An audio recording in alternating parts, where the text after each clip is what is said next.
Kun Radio Afura Biyyati. Radio Afura Biyyaa dhimmoota Oromoof Oromiyaa laallatan irratti torbanitti si'a tokko sagantaa garaagaraa qabattee kan dhiyaattu madda odeeffannooti. Kun Radio Afura Biyyati.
Waggoota kuma hedduu irraa kaasee ayyaanni Irreechaa Oromoo gidduutti barabaraan sirna ho'aan kabajamaa as nu bira ga'eera. Baroota dhiyoonas kabajaan Irreechaa yookiin Irreessaa Oromoo mara biratti sirna ho'aatiin kabajamuudhaan hunda caalee kan mul'atu ayyaana guddaaf suura qabeessa tahee mul'achaa jira. Irreechi daangaalee karaa aadaa fi adda addaa Oromoo gidduutti ijaaraman diigee Oromoo walitti fiduudhaan jaalalaaf tokkummaa Oromoo akka gaariitti ijaaraa jira. Irreechi guyyaa dargaggoonnii fi shamarran uffata aadaa Oromootiin miidhaganii miidhagina isaa mul'isanidha. Irreechi guyyaa jaarsoliin maanguddoo fi hayyooti seenaa darbe yaadachiisan. Irreechi harka toloowwan dubartiin Oromoo dhangaaf nyaata adda addaa Oromoo isa mi'aawaa sanaan guyyaa isaan itti keessummaa isaanii keessumsiisanidha. Hundaa caalaa garuu guyyaan kabajaa ayyaana Irreechaa Oromoon bakka jiru walitti dhufuudhaan guyyaa inni itti waaqa isaa galateeffatudha.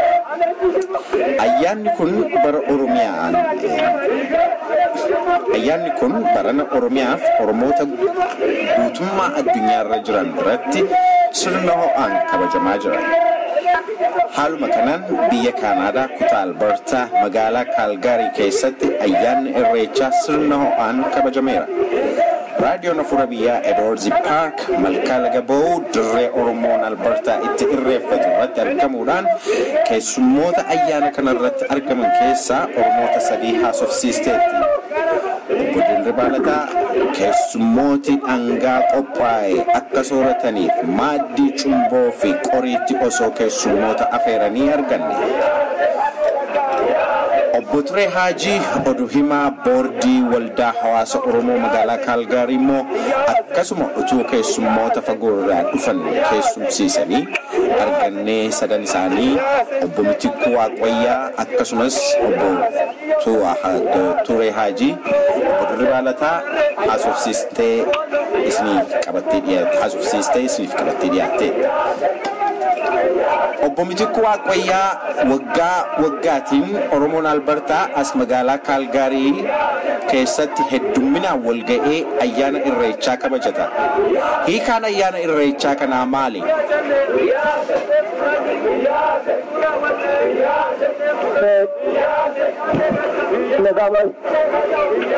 Nagaa. Irreechi bara 2014 magaalaa Kaalgaariitti kabajamee qindeessanii dabarsuudhaaf akkasumas mana irratti argamtanii waan jiru taasisanii gurra uummataa warra namaatti jirre karaa miidiyaatti nu dabarsuudhaaf waan gootan hundumaatiif galanni keenya guddaadha. Baga ittiin nu godhe dura baga birraa booqaa geessa waliin jecha irreechi hiikisaa fi sababii kabajamuu guddaan galata galchuudha. galata galchuu jechuun kun immoo Oromoo biratti bakka guddaa qaba. Oromoon waaqaaf galata qaba, lafaaf galata qaba, mukaaf baalaaf galata qaba, nama waaqaa waliif galata qaba. Oromoon waaqa isaa olii kan sodaatu qofaa osoo hin taane lafarra deemu kanallee galata kennaaf. Birraan gaafa dhufu ganna keessa gaafa darbu ganna keessa darbee birraa ga'uudhaaf galata jedha. Walitti dhufuu kanaaf galata jedha. Midhaan isaaf ga'ee asheeta nyaachuu beela keessa darbee quufatti darbuudhaaf galata jedha. Waan argate hundumaaf galata jedha. Akkasumas immoo gaafa bokkaan roobuufillee irreecha godhata. Irreechi kun immoo waan argate gaarii sanaaf galateeffachaa yookiis qooda kennaa waan hamtu achi keessa jiru immoo keessa nu dabarsii jedha. Kun aadaa baroota kumaan lakkaaman keessatti warra kushirraa ka'ee Oromoon warra kush keessaa gosa guddaadha yookiis immoo saba guddaadha. Kan inni achirraa fudhatee bara dheeraadhaaf lakkoofsi isaan malallee jechuu dadhabnee bara kumaatamaan kan inni akka aadaa godhatee aadeeffatee bara baraan godhuudha. Irreechi ammaa kun egaa irreecha birraa jedhama. Irreechi gosa hedduu jira. Kan birraati kan arfaasaa qophaa miti. Balbalaaf borootaatti iddoo garaagaraatti irreeffata Oromoonni laga garaagaraatti. Inni kun irreecha birraati. Irreechi birraa kun immoo ganna dukkana kana keessa bokkaan roobee waan gaarii akkuma namaati waan hamtuu achi keessa jirtu keessa nu dabarsitee nama kana walitti biddee waan ittiin dhiyeessee galataa jedheeti akkuma aadaa isaatiitti walitti dhufeeti irreeffata jechuudha. Yeroo irreeffatu immoo Oromoon uumaadhaan uumama kadhata yookiis uumama miti uuma galateeffata yookiis itti irreeffata. Kanaan egaa margaaf sokorsa qabatee lagatti gadi bu'ee laga kana immoo kan inni quufe egaa maali? Dubbiin kun bishaanii wal qabata, bokkaa wal qabata. Wanni kun bakkuma isa naannatu sana dhaqeeti achitti galatatu rabbii nagaadhaan baaftee jedheeti. Kanaaf jechuudha irreechi guddaan kan inni walitti dhufuu fi kan inni aadeffatee bara baraan godhugaa kanarra dhaabbata. Baay'ee gaarii obbo Mitikko. Obbo Dirribii Lataa isa yeroo kamii caalaa Oromoon heddumminaan bakka ayyaanni irreechaa kun itti kabajamutti yaa'aa jira. Akka ilaallutti keessummooti bakka kanatti argaman biyya fagoorraa kan dhufan hedduudha. Waamicha dhiyeessitantu jira moo Kaalgaariin giddugaleessa irreecha Oromoo Albertaa taatee jirti obbo Dirribii? Galtuma raadiyoon hafuura biyyaa yaada kana irratti yaadee haala kabaja irreecha magaalaa Kaalgaarii kana irratti affeerraa sibbuu gootaniif galata qabdu. Akkuma isin jettanii qophiin nuti qopheessinee qophii haala gaariitiin yeroo dheeraadhaaf birbirtii yaadnee akkuma baroota darbanii magaalaa kanatti kabajamaa ture kutaa Albertaa keessaa magaalota naannoo Kaalgaarii jiran walitti dhufanii magaalaa Kaalgaariitti haala gaariitiin kabajanneerra namoota hedduu irratti affeerree ayyaana irreechaa kana akka gaariitti kabajanneerra jedhee yaada. Baay'ee gaariidha. Obbo Ture yeroo dhiyooti asitti sochiin hawaasa Oromoo magaalaa Kaalgaarii jabaachaa dhufuusaa argina. Keessumaayyuu as bakka irreechaa kanatti Oromoonni heddumminaan argamee jira. Obbo Ture akka oduu himaa hawaasa Oromoo magaalaa Kaalgaariitti haala kana akkamitti ibsitu? Obbo Israa'el kanatooma isaadhaa dhimma irreessaa ilaalchisee gurra kennuu keessaniif akkuma beekamu magaalaa Kaalgaarii kana keessatti uummanni Oromoo hedduminaan jirra. Irreessa wal qabatee immoo Oromoon biyya baqaatullee biyyarraa fagaatullee aadaa isaan dhiibnee aadaa keenya fudhannee dhufnee kanumaafuu dhimma irreessaa irratti Oromoo waan Oromoo tokko godhu keessaa waan tokkummaa Oromoo calaqqisu keessaa magaalaa Kaalgaarii ta'ee naannoo Albertaa akkasumas Oromoota biyya alaa hundaa jiran keessattuu hafuurri kun Oromoo kana tokkummaa keenna dalaggisiisaa kanumaaf uummanni Oromoo magaalaa Kalgaarii jiraatan naannoo Albertaa jiraatan hundi isaanii kanaaf bara hedduminaan argamuu danda'an jechuudha. Sochii koominiitiin Oromoo magaalaa Kalgaarii kana keessa waan keessatti godhaa turtillee kanuma wal qabatee jechuudha. Baay'ee dinqiidha. Obbo Mitikku ayyaanni irreechaa ayyaana sakaan irraa baay'ee surra qabeessa ta'ee Oromoon nuti amantiif aadaaf gandaan waliin hirin Oromoon marti bakka jirutti walitti dacha'ee ayyaana kana kabajaa jira. Irreessa yookiin irreecha ayyaana kabiroo Oromoon kabajatan hundaa caalaa maaltu adda isa taasisa? Israa'el galatoma yaada majjattan jecha bareedaadha. Akkuma gaariitti jettan waan hedduun achi keessaa maaltu adda godhatu kophaa irratti waa jedha. Wanti adda godhu waan Oromoo waliin qabudha. Qilleensarra dhaabbata fakkeenyaaf amma birraan kun waan qilleensi aduun namaa bahee birraa booqaan dhufee ganni darbuusaa ibsa. Waan kana irratti Oromoon waan kana waan amantiidhaan yookiin siyaasaan waa biraadhaan garaagarummaa sana dhaabbatu hin taane kan inni waliin qabu keessaa kan Oromoon garaagarummaa isaa dhaabsiisee yookiin sana faayyatee waliin walitti dhufu akka aadaatti aadaan Oromoodhaa Oromoo walitti qaba. Oromoon aadaa takka qaba. Aadaa wal fakkaataadha. Biyya takka qaba. Irree takka qaba. Achi keessaa irreechi mallattoo tokkodha. Mallattoo garaagarummaatu hin taane mallattoo waliin qaban mallattoo tokkummaa waan ta'eef kan biraarraa kan adda godhu kan amantii fakkeenyaaf ayyaana amantii yoo ta'e amantii akkuma amantii isaatti namni kan mataasaa qaba. Kan biraanis akkasuma. Inni kun garuu garaagarummaa qabu sana qabatee kan walitti akka sanaatti walitti isa qabu keessaa tokko waan ta'eef kanatu adda isa godha. Warra biraallee kan kana fakkaatan kan Oromoo walitti qabu hedduu keessaa baafnee isa garaagara qabnu karaa siyaasaan, karaa bakka dhalootaan, karaa amantiitiin, ilaalchaan isaan kana kaayyannee akkasuma irreecha kan fakkaatu kan biraallee uummachuudha qabna akka waldaa hawaasaa dhimma gargaaruu fi hawaasummaa waliin jiraachuu isa siyaasaa qofaatti kaayyannee akkasuma irreecha kana kan adda godhu kana ta'uu isaa itti barree kan biraas kan kana fakkaatan akkasumatti waan walitti nu fidaa waan garaagarummaa keenya walii qabannee tokkummaa keenya immoo qabannee deemuudha irratti yoo hojjenne gaariidhaan jedhachuudhaan ergaa kana keessallee kanan dabarfadde yoo kanaan kan waliin qabannellee ta'e dhiifaman jedha kanatu adda godha akkasumas isa biraallee itti dabalannee yoo goone baay'ee gaariidha jechuun barbaade fayyaa ta'a. Baay'ee galatooma. Obbo Dirriba nyaataaf dhugaatii aadaa Oromoo bakka kanatti dhiyaate hedduudha. Kun immoo Oromoo marti baasii tokko malee nyaatee akka dhugu affeeramaa jira. Nyaataaf dhugaatii aadaa Oromoo hedduu gaarii ta'e kana eenyutu qopheesse? Egaa akkuma beekamu obbo Israa'el uummanni magaalaa kana jiran akkasumas magaalaa naannoo Kaalgaarii jiran kun biyya alaa biyya ormaa jiran malee aadaa keenya fidannee maduuf mirga.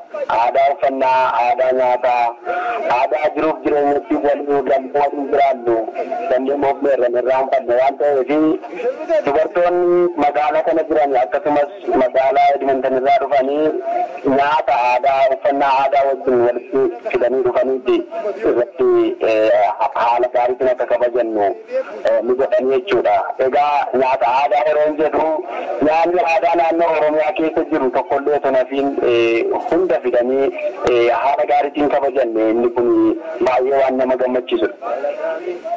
Eenyutu qopheesse baasisaa eenyutu danda'e obbo Dirriba?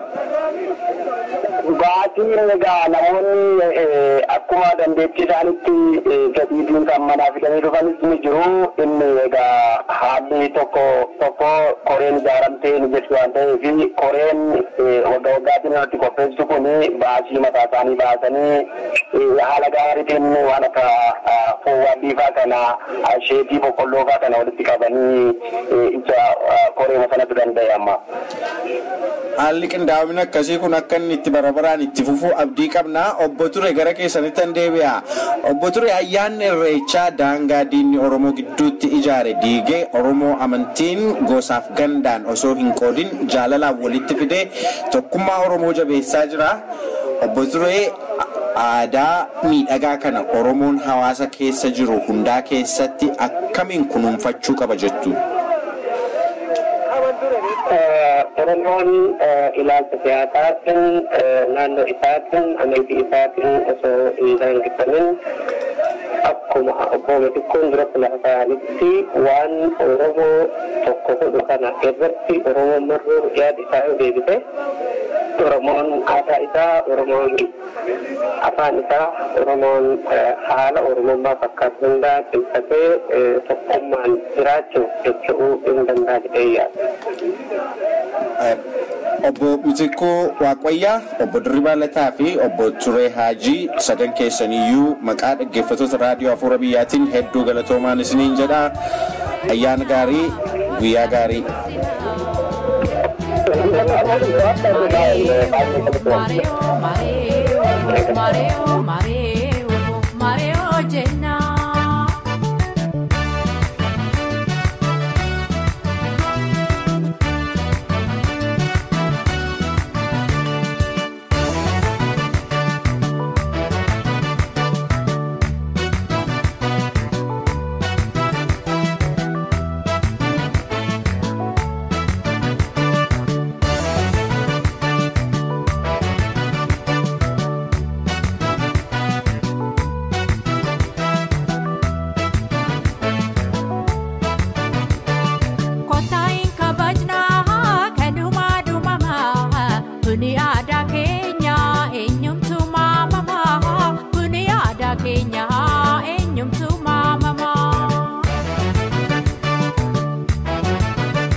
Dhaggeeffattoota keenya qophiin keenya har'aa kanuma.